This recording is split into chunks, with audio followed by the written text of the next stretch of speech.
The Summerland catastrophic fire of 1973 unfolded on the evening of August 2nd on the Isle of Man, a small self-governing island in the Irish Sea whose summer season revolved around tourism, seaside entertainment, and the reassuring familiarity of Victorian-era leisure structures that had long outlived the assumptions of safety on which they were built. Summerland itself was a vast leisure complex overlooking Douglas Bay, marketed as a futuristic, weatherproof paradise that would guarantee holiday enjoyment regardless of rain or wind, a promise especially appealing in a place where unpredictable weather could easily disrupt traditional seaside fun. Opened in 1971 at a cost of around £2 million, Summerland was an ambitious blend of concrete, steel, and extensive plastic cladding, including acrylic panels and other synthetic materials that allowed sunlight to flood the interior while enclosing it from the elements. Inside were multiple levels of attractions: a ballroom, restaurants, bars, cafes, amusement arcades, indoor gardens, swimming pools, sun terraces, and spaces designed to host hundreds of people at once. It was meant to symbolize modernity, progress, and leisure without risk, yet hidden within its design were fatal compromises: a lethal combination of flammable materials, inadequate fire compartmentalization, poor escape routes, and a complacent attitude towards safety regulations that were either outdated or insufficiently enforced. On that August evening, Summerland was busy but not unusually crowded, hosting holidaymakers, local families, and young people drawn by music, food, and the gentle thrill of being part of a vibrant seaside crowd. Children ran between attractions, couples lingered at bars, and staff went about their routines unaware that a chain of small, seemingly insignificant events was already moving toward irreversible catastrophe.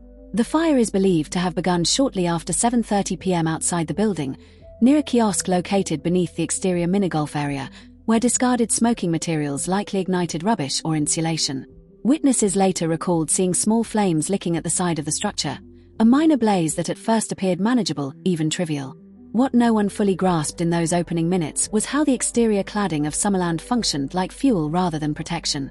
The acrylic panels, marketed for their durability and transparency, were highly flammable, and once ignited, they burned fiercely, dripping molten plastic that spread flames downward and inward with terrifying speed. Wind blowing in from Douglas Bay fed the fire, pushing it along the outer walls and into the building's interior through gaps, vents, and poorly sealed sections of the structure. Within minutes, flames raced up the facade, transforming what had been a localized fire into a rapidly expanding inferno that wrapped around the building's exterior and began to penetrate its internal spaces. Inside Summerland, many patrons were initially unaware of the danger.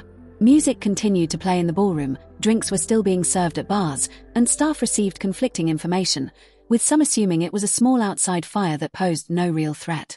This delay in recognition would prove deadly, as precious minutes passed without a coordinated evacuation or clear communication to those inside.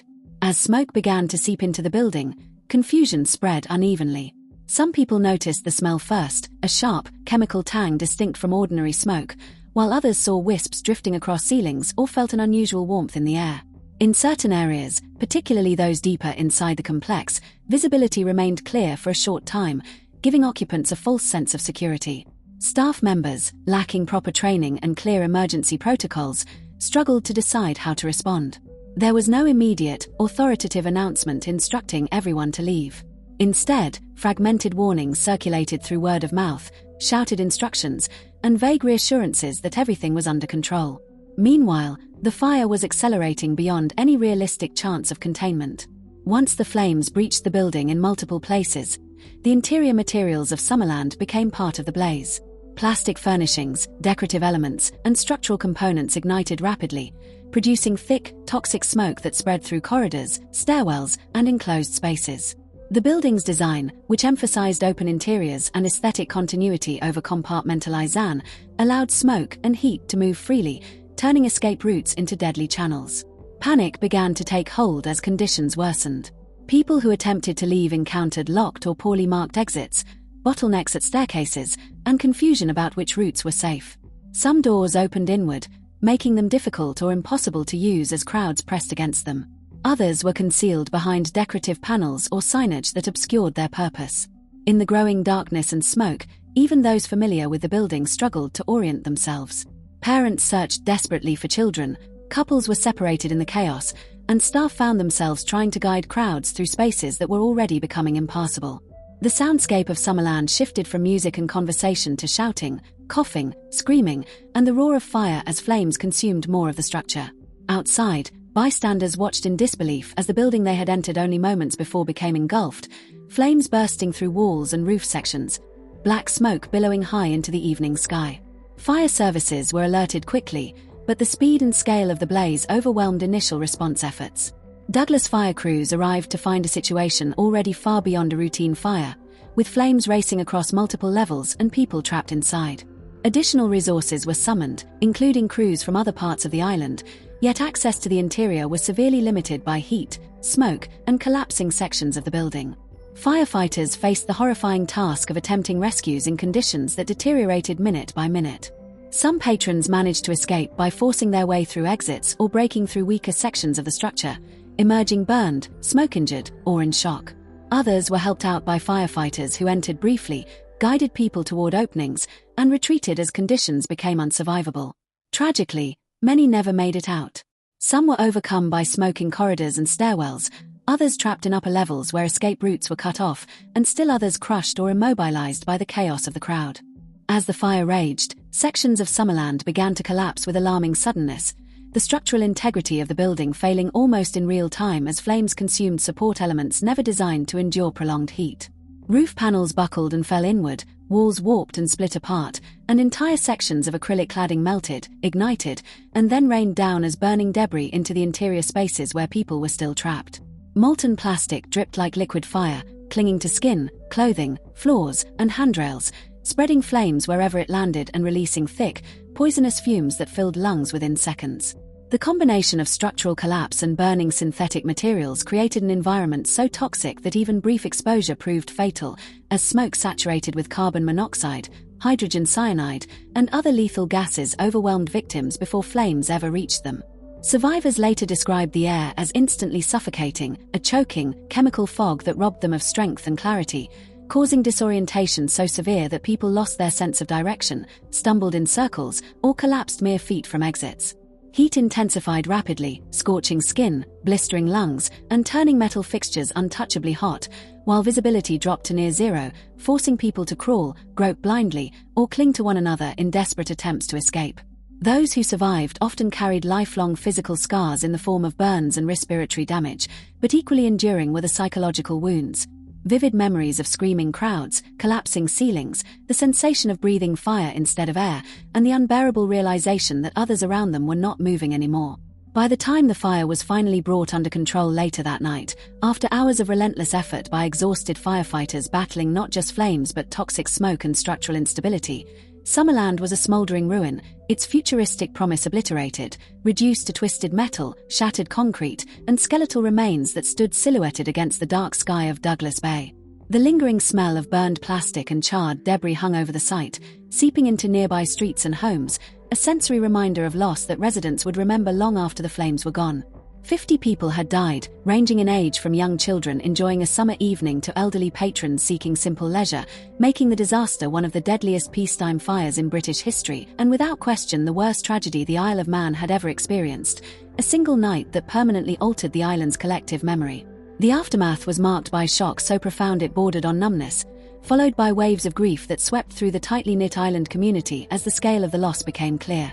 Families gathered in hospitals, police stations, and makeshift information centers, clinging to hope for news of missing loved ones while fearing the worst, as doctors and nurses worked around the clock to treat burns, smoke inhalation, and trauma injuries far beyond what the island's medical facilities were accustomed to handling.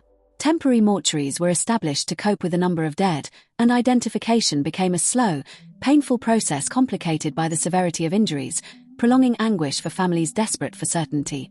Public mourning took many forms, from quiet vigils to crowded memorial services, as the island collectively struggled to comprehend how a place built for joy and relaxation had become a site of mass death. Almost immediately, questions surfaced with growing urgency and anger. How could a modern leisure complex burn with such speed and ferocity? Why had evacuation been so chaotic and disorganized? Why had so many exits failed or proved inadequate? And above all, whether the disaster had been preventable.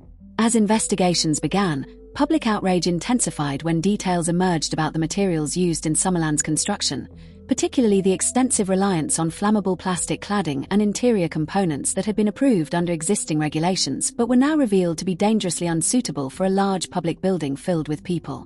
It became clear that regulatory frameworks had not kept pace with architectural innovation, allowing new materials to be used without sufficient understanding of their behavior in fire conditions.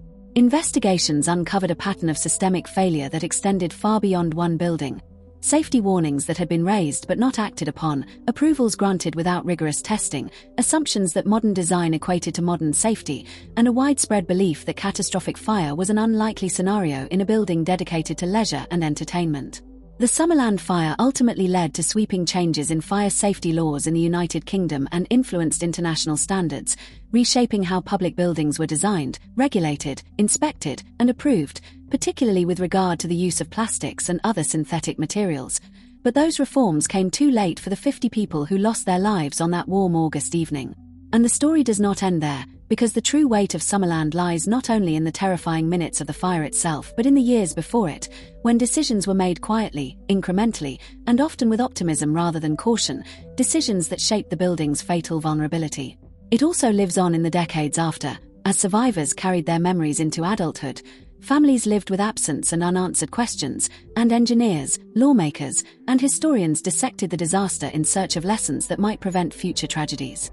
Summerland became a defining case study in how modern materials, when misunderstood or inadequately regulated, could transform a small, containable incident into a mass fatality disaster, and how human assumptions about safety, convenience, and progress can be shattered when multiple systems fail simultaneously. It stands as a haunting reminder that catastrophe often grows quietly, nourished by complacency, cost-cutting, regulatory gaps, and misplaced trust, until a single spark exposes everything that has been overlooked, leaving behind not only ruins, but lives forever changed.